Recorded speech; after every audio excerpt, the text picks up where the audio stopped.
Hey everybody, it's Holly. I personally think I look like garbage, so I am not going to be showing my face today.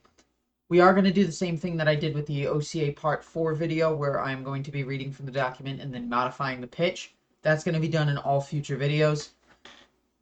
But I've tried recording this a few times with the snowball, and I keep getting that tinny microphone sound. So I'm going to try it with my webcam, and we're going to see how that goes.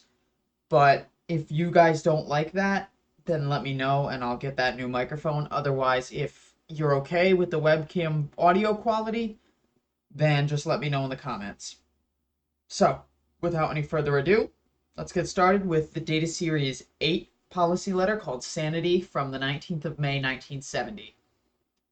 An observer has to be sane to sanely observe. This has been so far out in the society that the word sane itself has come to mean conservative or cautious. So he says it's so far out in the society, so far wrong in the society, that the word sane has come to mean conservative. So let's look up the word sane. Of a person of sound mind, not mad or mentally ill. I don't know where the conservative or cautiousness comes in. Whatever. Or something you can agree with. I think sane is more of a collective agreement. What society deems as sane is sane. It's not something necessarily that you just agree with. The 19th century psychologist decided he could not define normal, and there weren't any normal people. I'm sure there were normal people back in the 1800s, but they. Alright. I gotta look up when somebody like Sigmund Freud came around. Sigmund Freud, Austrian neurologist. Well, he was around from 1856 to 39. So I don't know when it started. I don't know when psychology started. I don't know when psychiatry started. But I'm sure they could define normal. The 14th century psychiatrist That doesn't exist. is the 20th century authority on sanity. How can you have an authority that doesn't exist during the time period that you said they do? Yet an examination of such shows them to be unable to demonstrate it personally or bring it about, much less define it. People have gone through shit with psychiatry and psychology, I will agree, but I don't believe that every single psychiatrist and psychologist is going to be out for blood, like Hubbard seems to.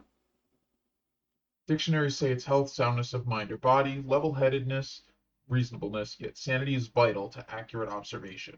Sounds fair. Fixed ideas. The idea fix is the bug in sanity. Whenever an observer himself has fixed ideas, he tends to look at them, not at the information. Prejudiced people are suffering mainly from an idea fix.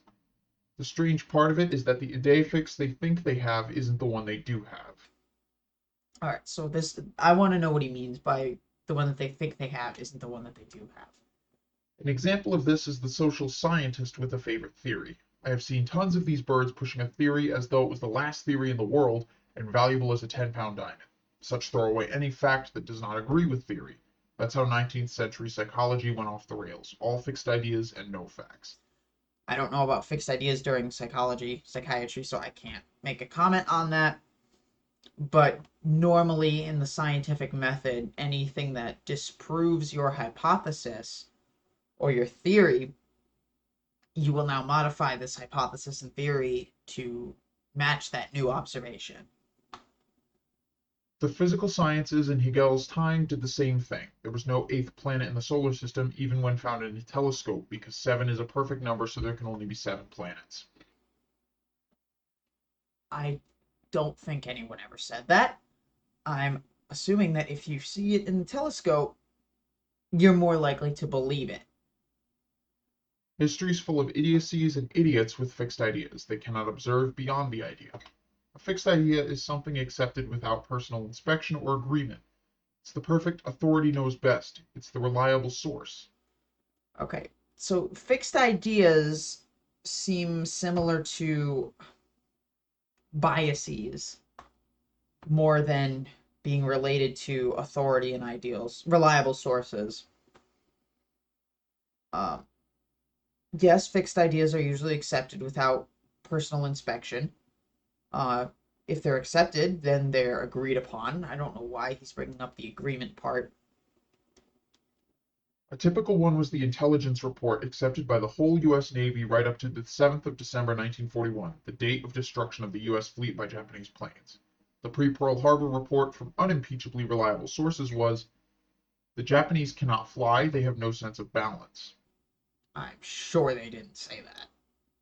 The report overlooked that the Japs were the world's greatest acrobats. It became a fixed idea that caused the neglect of all other reports.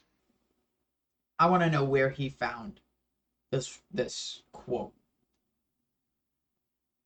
A fixed idea is uninspected. It blocks the existence of any contrary observation. That can be true. In a lot of cases, people can have their own fixed ideas and not be willing to see anything to the contrary. Most reactionaries, people resisting all progress or action, are suffering from fixed ideas which they received from authorities, which no actual experience alters. All right, so let's take a look at reactionaries. In political science, a reactionary is a person who holds political views that favor a return to the status quo ante, I don't know, the previous political state of society which that person believes possessed positive characteristics absent from contemporary society. Similar to traditionalist, conservative, rightist, or right wing. Okay, so he's saying that most right wing people are suffering from fixed ideas which they received from authorities which no actual experience alters. I believe that there are fixed ideas on both sides of the political spectrum. Uh, I I think he completely got the definition wrong when he said people resisting all progress or action. Someone may be a reactionary for certain things and not others, but I think one of the best ideas for a reactionary is a Scientologist because they are suffering from fixed ideas of Hubbard's from the 50s, mind you, from the start. Um, Hubbard was very conservative, and it's what is it? It's out.